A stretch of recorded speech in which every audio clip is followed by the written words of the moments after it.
SJC-13321, Commonwealth versus Rigoberto B. Escobar.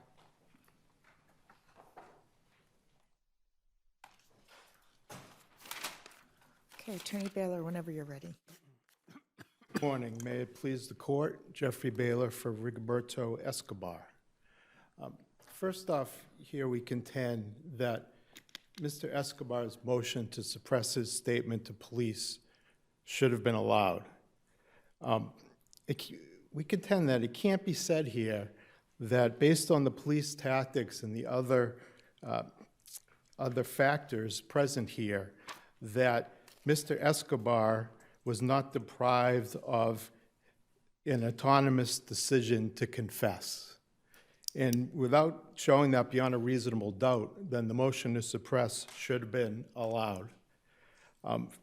First off, the police used several tactics that ended up overwhelming Mr. Escobar. Well, can I ask you about that last little bit of your conclusion? Because the motion judge decided that that was not true, that those tactics, while improper, did not actually overwhelm the defendant here. He was able to resist them, continue to deny his involvement beyond a fist fight, and it wasn't until they truthfully told him, "Oh, we found the gun," that his demeanor changed and he issued the statement. Right. Well, we contend that it was building through this whole 3-hour interrogation, and that the gun was just one factor. In fact, after he was told about the gun, the police still said, as we've been telling you all along, it's sort of a mistranslation here. They said it's bigger if you tell us the truth now,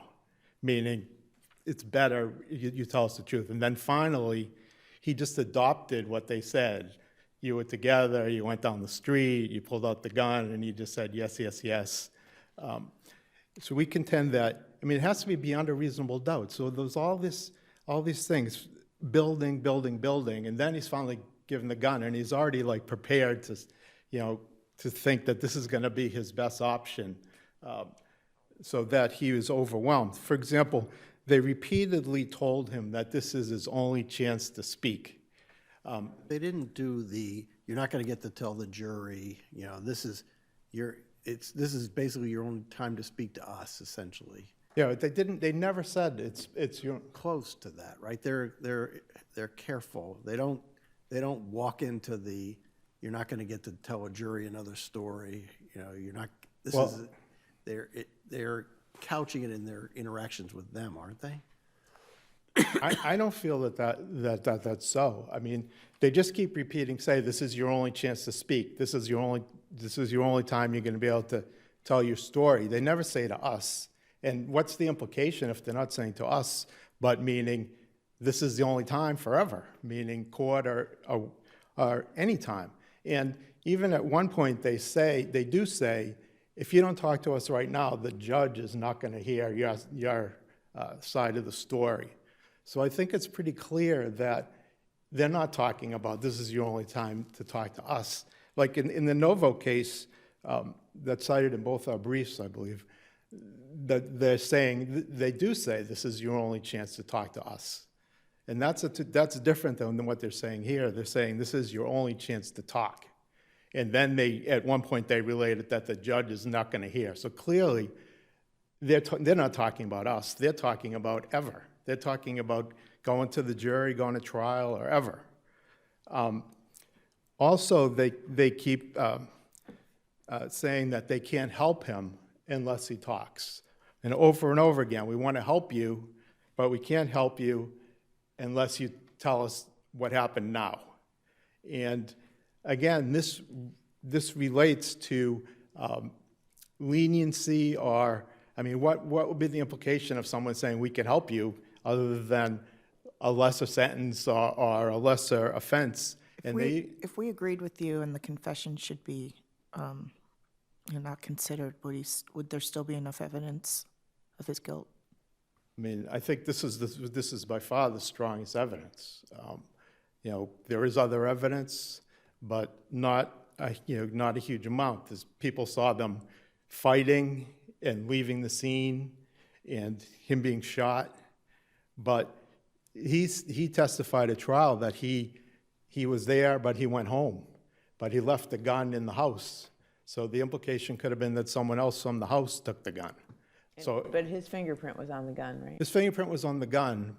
I mean, that's There was evidence that he had asked somebody to leave the back door open, yes, there was a, that he returned at 2 a.m. around the time of the yes, so there was other evidence, and that person was testifying under a grant of immunity. And that person, of course, had lived in the house and had access to the gun. So it would have certainly been a lot less believable. I mean, cases from this court say that the statement of the defendant is the most powerful evidence. So it would be, I think it would make a huge difference if it wasn't, if it was suppressed. And beyond those saying it's your only time to talk and we want to help you, also they related that we want to help you to you're going to be in jail for a long time. If you don't talk now, we can't help you. And third, they misrepresented that they were searching his apartment at the time and that they were going to find evidence that was going to convict him. Is that the microscopic evidence? Yes, Okay. yes. And finally, they repeated, I know that it isn't necessarily wrong, but they were constantly saying to him, we know you're lying. We have all the evidence already. We know you're lying. You have to talk. So they were really aggressively on him.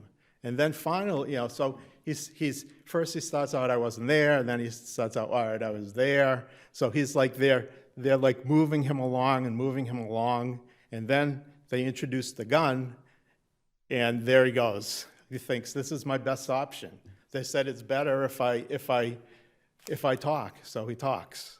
So he can't say that beyond a reasonable doubt that this was an autonomous confession.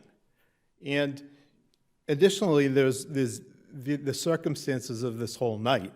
They were coercive towards him. They went to his apartment with guns drawn, 7 officers.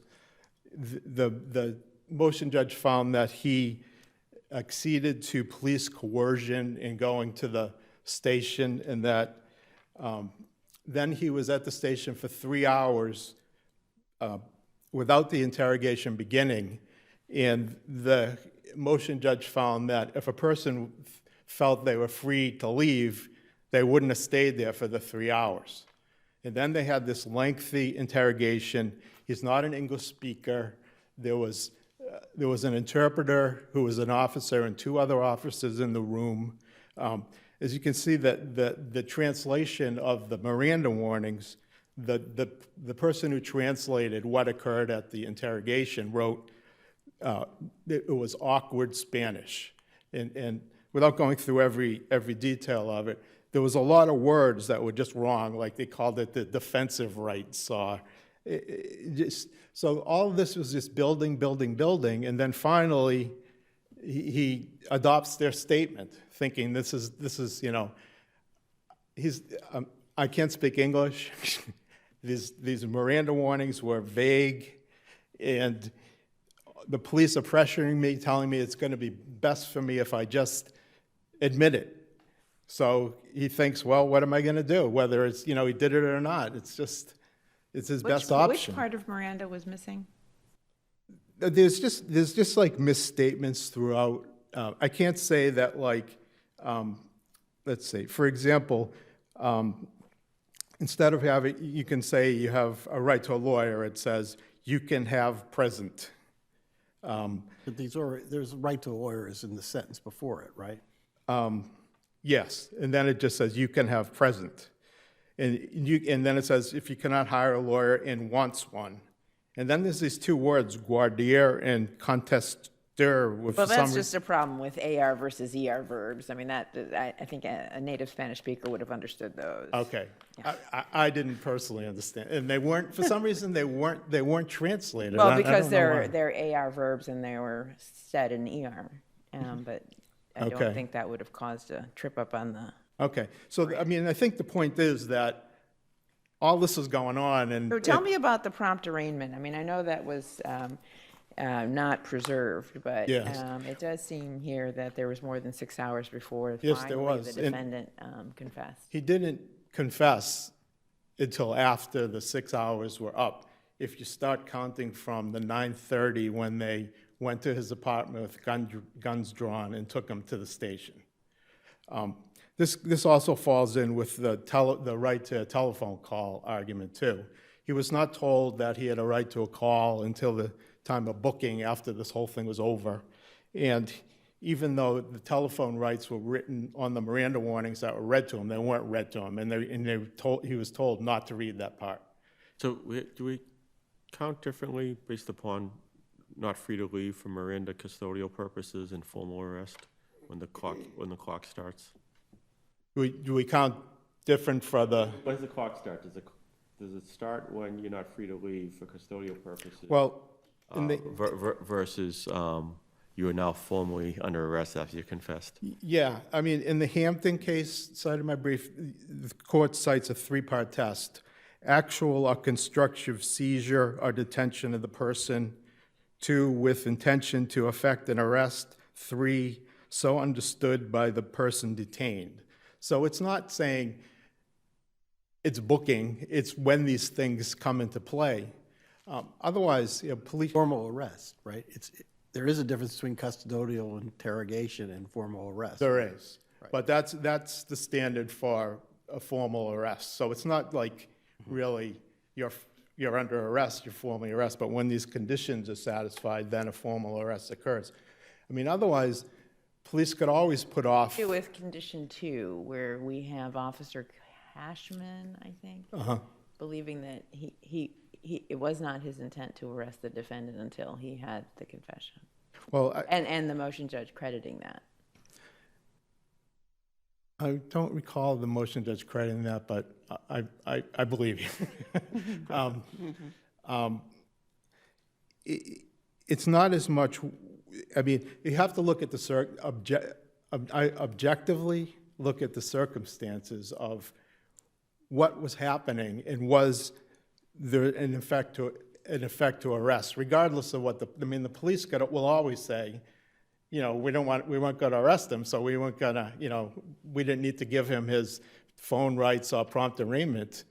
But you have to look at the circumstances. Here, they came to his apartment, 7 officers with their guns drawn. They took him. So at 9:30? At 9:30. Is that when you're saying there was the final Yes. arrest? Yes. Okay.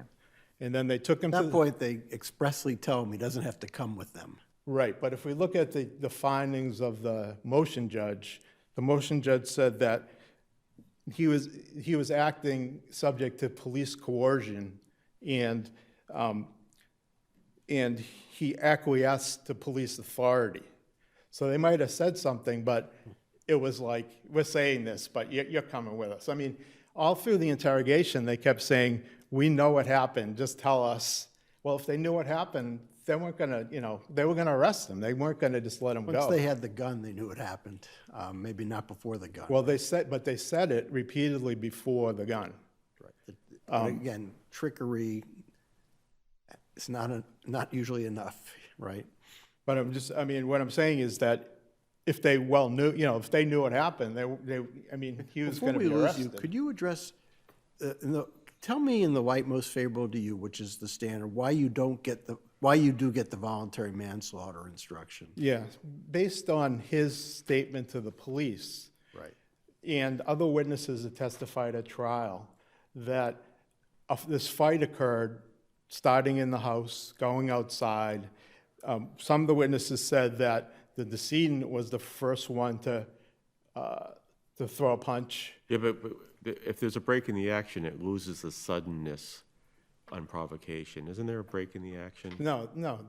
Based in the light most favorable to the defendant, there was no break, and I don't know if there was any break, regardless of how you look at the evidence from his statement. They talk about this fight occurring. They're drunk. They're falling down. They're kicking. They're punching. Then they both go off together. And in my client's statement, he says they continue to fight, and then at some point But they go off together, then they reconnect, right? Well, they weren't separated, according to his statement. That they just walked together. So the best-case scenario comes from his statement. Right, and that's the standard. It has to be in the light most And can I favorable to ask, the the defendant. Commonwealth seems to be weaving together his statement to the police with the testimony at trial, right? Yes. And saying that we have to read them together, right? Right. So we just look at your client's testimony, essentially. Right. I brought this up in my reply brief. Right. Even in cases where there was an alibi, if there was evidence to support the instruction, it had to be given. But you have two people who are in a beef, they're fist fighting. Your client says, then I don't know what, I went crazy and I shot him, basically. Right. So, yeah, so there's no like, the decedent went away and my guy, there was something, when he was adopting what the What'd your police client- were saying. What'd your client say about possession of the gun at that point? He said he got the gun because he wanted to show his friends But the he had it guns. on him, He he had it says. on him, yes, yes. So he had it on him, according to him, before the fight broke out. As the fight breaks out, and in a rash decision, he shuts. Right, yes. There's also the Commonwealth, again, I had a little trouble understanding what the Commonwealth's doing, but the Commonwealth's saying his knuckles are only slightly grazed, and we've got 3 shots, one to the head, then 2, one in close range to the head, and then 2. So somehow that undermines the voluntary manslaughter instruction. I'm not sure I understand that, but I'll ask him that. But why don't you address their arguments? Because they're trying to, I think they brought up some cases where like an elderly person was fought back and was killed, and the court said, no, that's not good, not good enough for a manslaughter instruction. But it seems like on these facts, this is just, that's what, manslaughter is a fight. In the Peters case that I cited in my brief. Well, I mean, it's hard to argue that it's an unintentional act when you shoot someone twice in the back of the head and once in the eye. Well, I get that argument that they're making. For involuntary. For involuntary. The voluntary, I think, is a harder issue for the government. It is, but it was requested, and if he was shooting wildly, there's cases where someone shot through a window wildly, and There's a window case with the shades down right. and So all it should have been left to the jury, even. Yeah, but this is 2 guys within feet of each other. When he shoots Okay, him, well, all he right. shoots him in the back of the head and All the right, eye. so I don't think your doesn't seem all that involuntary is accidental to going me, but anywhere. Okay, so at least it could be voluntary. no, manslaughter. I'll give you that's a better argument for you. Okay, I'm not conceding, but I'll say it is a better argument. Okay, might want to concede the other one, but that's okay. but on the provocation, we'll look to see exactly what your client said, taking out the police statements. Exactly. Yeah, I was pointing out that when the police are questioning him and he was adopting what they were saying, at first they said, and you followed him down the street, and he said yes, which maybe from that you could say there was a separation, but later on when he starts actually talking and saying what happens, he says they were walking together. He doesn't say that he followed him. And on motion for new trial, the judge just rejects that claim of provocation, right? Said there was no evidence of it? Yeah. I don't know. Right, you mean for the manslaughter instruction? Right, yes, that's true. And what does the motion judge say on that? Why does the motion judge come to that conclusion? He does, he just really says, I don't see the evidence for it. I don't think he ever really, she. I don't think she ever really explains why. Is this the same as, is she the trial judge? Is this No. Fahey or is this someone else? Fahey was the trial judge and Tutman was the motion judge. Yeah, so it's unclear why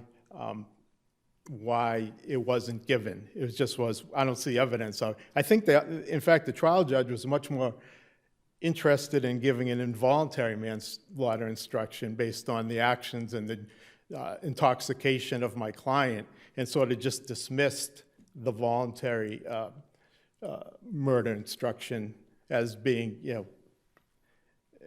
not supported. I'm confused, though. Is the motion judge just dealing with the involuntary, or is she dealing with the voluntary as well? Because I'm just looking at page 18 in her decision. It's involuntary. Oh, no, excuse me, I'm reading the wrong part, sorry. But she deals with both. I just can't find the second. Yeah, well, there was written requests for both. And at some point, she says there's no voluntary. And then she's saying, but I think it would be reversible error, in fact, she says, if I don't give the involuntary. Can I ask you just to separate the two out? You argue both parts of provocation. Is it both heat of passion and sudden combat? I know I think that there is a difference. The Howard case describes there's a difference. What's your best case? I think they're very entwined. And I think that Peters case that I cite in the brief, that's a case where there was a fight, and in fact, Peters was the aggressor. Then there was a break, he went to his car, he got a gun, and came back and shot the guy. I mean, I think this case is even better for an involuntary manslaughter than the Peters case. You mean voluntary? Voluntary. Right. Yes. Right. On which grounds? The heat of passion or sudden combat? I think they're very intertwined. I think sudden combat is sort of part of the heat of passion, but definitely sudden combat. So it seems like to me like the definition of it. Okay, I'm sorry, I just want to clarify.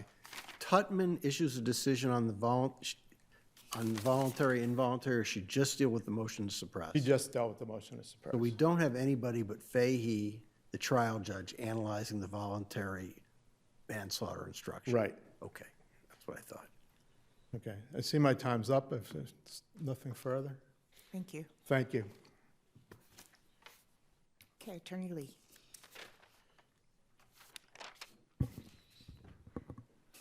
Madam Chief Justice, and may it please the court. ADA Chief Lee from Middlesex on behalf of the Commonwealth. The defendant's conviction of murder in the first degree should be affirmed.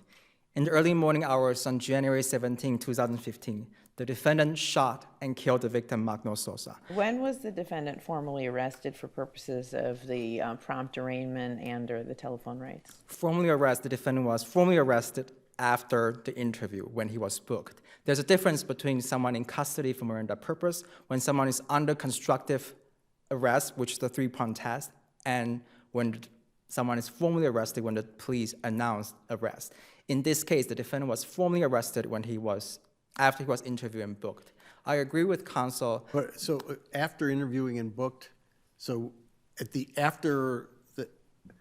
not when the interview starts, but when he's actually taken away and at the very end, is that what you're saying? Correct. That's the formal arrest. But if this court were to interpret Rosario to trigger the time of an arrest, a constructive arrest, the time could happen earlier when the defendant admitted that he shot the victim. And I think that's one question this court might want to resolve is when exactly is Rosario triggered. What have we said in our Rosario jurisprudence? So Rosario jurisprudence, in a way, it is fairly vague. In Martinez, this court cited cases talk about the three-prong test. But in Martinez, this court also hinted or using the term formal arrest. And the same thing with the Von Troy case. So this court has used both sides, one way or the other. This court has also in Arbitral using the custody arrest standard before. So at this point, we have really three different things. We have Arbitral using the Miranda custody standard. We have generally the constructive arrest that Martinez cited, and we have Martinez itself using the term formal arrest. Bottom line is this court should adopt Rosario to consider a trigger either at the time of arrest, constructive arrest, the three-prong test, or in a formal arrest when the defendant is arrested under the formal announcement under the police arrest. So either way. So you're saying, just to clarify, you're saying right now, if you read our three decisions, we're not consistent about whether formal arrest is when the statement you're under arrest versus this kind of constructive formal arrest. Correct, but I do think in the modern trend, the court seems to use the term formal arrest more than just citing to the three-prong arrest standard. And either it's a constructive arrest or formal arrest, it does not bar the admission of the defendant's testimony here, because even if the defendant was transformed into arrest at some point during the interview only lasts about 3.5 hours. When the defendant was taken into asked and voluntarily went to the police station, he was not arrested, even though he was outnumbered. Yeah, that's a hard argument for you to make.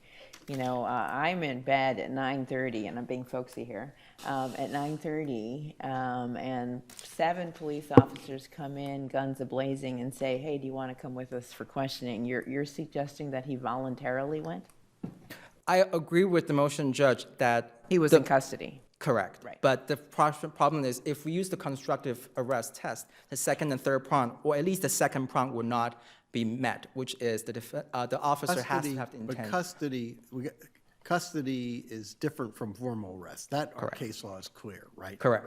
So it's not, you know, the voluntariness issue is a whole separate matter. Whether he could not come to the station or not is different from whether he's under arrest. Correct. So if this court would adopt the three-prong test to trigger Miranda, which is the three-prong arrest test, the key issue here is the second prong, whether the officer took the defendant in custody for the purpose of effecting the arrest. And I would argue that based on the record we have so far, it is not. And this court in Willis in 1993 found that the defendant was not under arrest when the police used force to stop the defendant. The police outnumbered the defendant and then drew guns at the defendant for their own safety.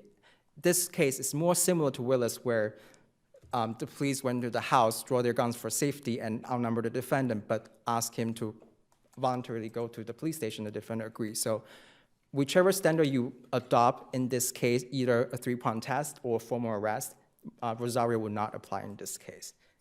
Can you address the voluntary manslaughter in the light most favorable to the defendant, i.e. his own testimony? Absolutely. There are really two questions from the Commonwealth's perspective. The first question is what evidence to use. I understand this court has said in the light most favorable to the defendant, but in Miranda, this court also said. We said that about 1,000 times. Yes, haven't and I think that's the tricky part, and it's confusing for our litigants, especially prosecutors, when we're trying to advise police officers or trial prosecutors what instruction to give. This court in Miranda has said if the defendant testifies, we have to presume that to be true, and the defendant testified in this case. That's why the Commonwealth's position is when the defendant exercises his right to testify and right to present a defense under the Constitution, this court should take that testimony as true and use that to review the instruction purpose. Because if this court were to avoid that. I think we agree with you. So now, using that standard, apply Mr. Escobar's statements Yes. that he made to the jury, and as to whether or not he deserved the voluntary manslaughter instruction. So if we take the defendant's testimony as true and he, at trial, denounced all his statement to the police, that means he went home to sleep. He did not shoot the victim in this case. That means the defendant is not entitled to the voluntary manslaughter instruction. I thought he testified that he went crazy and shot him. No, that was the statement to the police. He testified at trial that after the fight, he went home to sleep. I might be hopelessly confused. I'll look at it again. we? Okay, was- so let's go over that, because make sure we understand that. I thought he testifies at trial. He testifies at trial there's a fight, right? Yes, there was a fight outside of Johnny's house. That I consider as the first fight. So his trial testimony doesn't describe a situation where they're back and forth and punching each other, and so he describes a fight, but it's not a fight that ends in bullets. Is that? That's correct. So in his testimony, he was really claiming innocence. He said nothing happened. He went home to sleep. And if we take that as true, there's no voluntary manslaughter instruction. But I guess the problem is that, I was confused before, but hopefully I'm not now. But we still have into evidence his statement to the police that we were fighting, there was no break in the action, and I went crazy. So if we have two conflicting testimonies, Correct. his trial testimony, I didn't do it, and then the statement to the police, I did do it, but we were in a fight and I went crazy, I don't know what happened. In a light most favorable to the defendant for purposes of receiving a voluntary manslaughter instruction, we take his, we were fighting, I went crazy statement. So one response, which is, the Commonwealth's position is, if you take the defendant's testimony, which he disregard all of his statement to the police, then that means for the instruction purpose, the statement to the police should be kept out for reviewing the instruction purpose. Do it the other way, though. To take his No, statement I think to the police. key point is the defendant here exercised a constitutional right, and he decided that. Now, what case says that we view, if the defendant decides to take the stand and deny, as he did here, any involvement in the shooting, what case law are you relying on that says that that's what he sticks to in terms of measuring the ability to get the instruction? I could not find a case that this court has done it before. I also could not find a Okay, case. so, but that there are cases upon cases that say we view the evidence in the light most favorable to the defendant, and in this, for the instruction. And in this case, that would have been his police station statement. Correct, but in those cases, it was not a situation where the defendant's statement to the police say something happened, and then testify at trial say nothing Yeah, but happened. we've Usually it's had- the opposite. But the legal standard is viewing it in the light most favorable to the defendant, and there's nothing in our case law, at least, to suggest that. But if you testify. Correct, and Okay. So this is a new rule you're advocating for? yes, and it will be a limited That we rule. would be punitive to the defendant in terms of getting the instruction if he exercises constitutional right. No, I think in a lot of cases, it's like the Walden case my brother cited in the implied brief. The defendant did testify at trial, say it was alibi, but that was going toward against a Commonwealth's separate witness, not the defendant himself. See, I've had cases as a trial judge in where a defendant gives a statement to the police where there's an issue of self-defense. He gets on the stand saying, I wasn't there. I was in Toledo.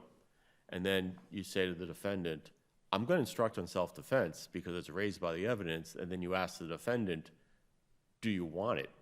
And the defendant says, no, don't do it, Judge, because you're going to ruin my I didn't do it defense. So I Yeah, think, but properly, if a defendant said, yeah, even though he testifies to an alibi, you still give a self-defense instruction. You would still give him a voluntary manslaughter instruction because it was raised by the evidence and you consider it in a light most favorable to the defendant. And you want us to change that law? no, I'm asking this court to clarify, especially this language is grounded in Miranda. This court reiterated in 2020 that the defendant's testimony must be taken as true. But when he requests that instruction, he's having alternative defenses, right? Which is his right. Yeah. Correct, but just read two brief response to this. First thing is, if this court were to adopt the defendant's statement to the police for instruction purpose, then this court has to find the defendant actually perjured himself on the stand because it's Because the inconsistent. to jury the- can, it's a light most favorable. The jury can say, I believe what he said to the police, or I believe him. It's not. We're not making any findings about credibility. Correct, but I We're think just- that's the- We're just suggesting that the case law is in light most favorable to the defendant, and in that case, it turns out his police station statement is the most favorable. Can I ask you a question? Yes. If it was a mistake not to give the voluntary manslaughter instruction, then what? If this is a mistake, it is a tough case for the Commonwealth. I acknowledge that. So we have to overturn it. Can I ask, I before would you tend to go agree, there, yes. can I ask one backup question? The defendant's statement to the police also is inconsistent with itself, right? At one Correct. point, he says, I followed him, or we broke off. So you may have a better argument that his own testimony in the light most favorable to him still includes a break in the action. Why don't you try to develop that point for a second, if that's a fair reading of what he did? Of course, so And that are really there goes to. any cases like that you've got to take the statement as a whole? Correct, and this court never ignore evidence in terms of prejudice, instruction purpose, simply because it does not help the defendant. Because the question is whether the evidence raised reasonable doubt the defendant acted reasonable. Bear with me again, because it's more complicated. The testimony is in the light most favorable to him, but it's his testimony Correct. that's creating this potential gap. Do we have cases talking about that situation? I could not find a case addressing that specific So we have issue. conflicting testimony within his own statement and also conflicted by his testimony. Correct, And so we there are have to three figure out what the light most favorable to the defendant is with all those moving parts. Yes, and there's really three But versions. wouldn't you tell the trial attorneys that when they ask you, just look to see what's best for the defendant and give an and acquiesce to an instruction? That certainly would be the most prudent That might be advice. that might be the takeaway, right? Yes, Your Honor, Okay. I agree with that. Did the prosecution, did the judge do this on her own? Or did the So- prosecution object to the voluntary manslaughter instruction? I'm Not just curious. specifically. So at the time of the trial, when there was discussing voluntary manslaughter instruction, it was just really a passing mention from the judge, Judge Fahey, that she did not see the evidence presenting heat or passion.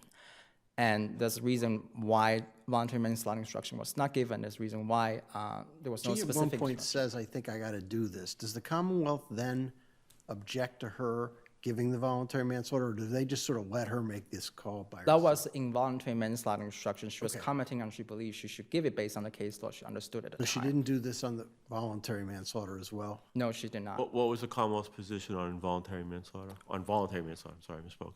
The Commonwealth did not take a position at the time of the hearing. So the judge, sui sponte, decided not to give the voluntary manslaughter instruction? Yes, based on the evidence Sponte, I presented. thought the defendant requested it. She did request it, but she did not engage further discussion, and she made a decision on her own, based on her view of the evidence. But even if you take all the evidence, you will see that the defendant still is not entitled to voluntary manslaughter instruction. I understand there's a discussion where there's a break or not based on which version of the story we are taking. You used the version that helps him the most, right? So 2 people are involved in a fight. One is losing the fight, pulls out a gun and shoots the other. Correct. Is that provocation, heat of passion, and/or sudden combat? So this court has repeatedly said even if the victim has first drew the blow, it is not necessarily enough. And this court has say in Parker where the defendant choked an elderly disabled man, that this court found it's not enough. But those cases are, the domestic violence cases, I actually, Right, but this court also I know the Parker case well. I think I prosecuted it. So that's a guy who was just an old man who 2 thugs beat up. right. And in Brown in 1982, So if you have a victim who just basically, tries to protect themselves with an assailant, we say that's not a fight. right. But if you look at the physical evidence, the defendant only had injuries to his knuckle, but the victim had injuries on his arms, abrasions. Right, and that's what you argued bruisings. to the jury. Right, Right, it's a fight. that's exactly what you would say in closing. No, but this is Not voluntary manslaughter because, and then no. you go on. It shows to the extent whether what exactly happened to the fight. The one term the defendant used in his statement to the police, he told the police there was a fight. There was no description of what happened, and what we know what happened was the defendant had injuries to his knuckle. It's consistent with him punching the victim. The victim had no injuries to his hands. The victim had injuries on his arms. Now, the victim was shot 1 time in the right eye, penetrating the eyeball, 2 shots in the back. Thus suggested that the defendant changed positions when he was shooting the victim. The victim also, when he was found, the victim's hands were covering his own face. That also shows that these ferocious attacks cannot be provoked by one single word, fight. And this court has said in Parker. But these guys, just remind me about these 2 guys, because they're in a back and forth that goes on for, right, they're drinking, tell me, give the whole background a little bit on they're fighting multiple times, or they're arguing and then fighting, and So again, after in the light most favorable, because you're doing a very good job trying to save this, but we got to look at this in the light most favorable to the defendant. So Understood, Your Honor. So after they left the bar at 1 a.m. on January 17th, they went back to Johnny's house, and they started to have a verbal argument. They were asked to go outside. According to the defendant, the victim started the fight first, and then And they started fighting do we back have any and forth. indication on the size of these 2? Are they? Do we have anything about that? Are these So guys? the jury similar? had photos of the victim. I can't tell how big they are. I can look as big as Justice Gaziano on a photo. Right, so you can only gauge based on their size of the photos, because the defendant's interview was also in evidence. So jury, or the judge could look at, based on the photo and the video, what are the size. They were fairly similar. We don't know whether one's 6'3" and the other's 5'6" or anything like that. No, and then based on what I could see, their sizes are fairly similar. And so the other witnesses' descriptions of the fighting are what? Sorry. So they were punching each other, and at some point the victim was on the ground, and And there's also this guy, the other guy enters a fight, right? Correct. And what is he doing? so Oscar was trying to break them up, and while trying to break them up, Oscar also hit the victim. That's why he was immunized at the time of trial. One last thing I would say about this case is not like Acevedo. It's a 2006 case from this court, where this court found the evidence was sufficient to warrant provocation. In that case, the defendant was surrounded by the victim and his friends, who repeatedly punched him in the head. The defendant was knocked to the ground in fear for his life. This is not that situation. Based on the evidence we have and the injuries to the defendant and to the victim, which mostly to the victim, the defendant only had injuries to his knuckles, that shows that the defendant's action was not objectively reasonable. The evidence does not raise a reasonable doubt to entitle him to a voluntary manslaughter instruction. If there are no further questions. I had one question on the prompt arraignment. Yes. When did the clock start for that? You're saying at the formal arrest? I would say either formal arrest or constructive arrest. I don't think there's a lot of difference. Obviously, formal arrest is more favorable to the Commonwealth because it's the latest point. I also But understand. wouldn't that give the Commonwealth a perverse incentive for the? Exactly, that's Yeah. why I don't So think let's it's, just say we might reject that one. right, then constructive arrest will be the one because you cannot adopt the And that's custodial under arrest. that three-prong test. Correct. Okay. And you make the 6 hours if you do a constructive arrest. Correct, because even if the defendant was constructively arrested during the interview and likely happened when he admitted to the police what happened, that's when the custody transformed into arrest, if that ever happened. Then Rosario will not trigger because the interview only lasted 3.5 hours. If there are no further questions, the Commonwealth rests on its brief.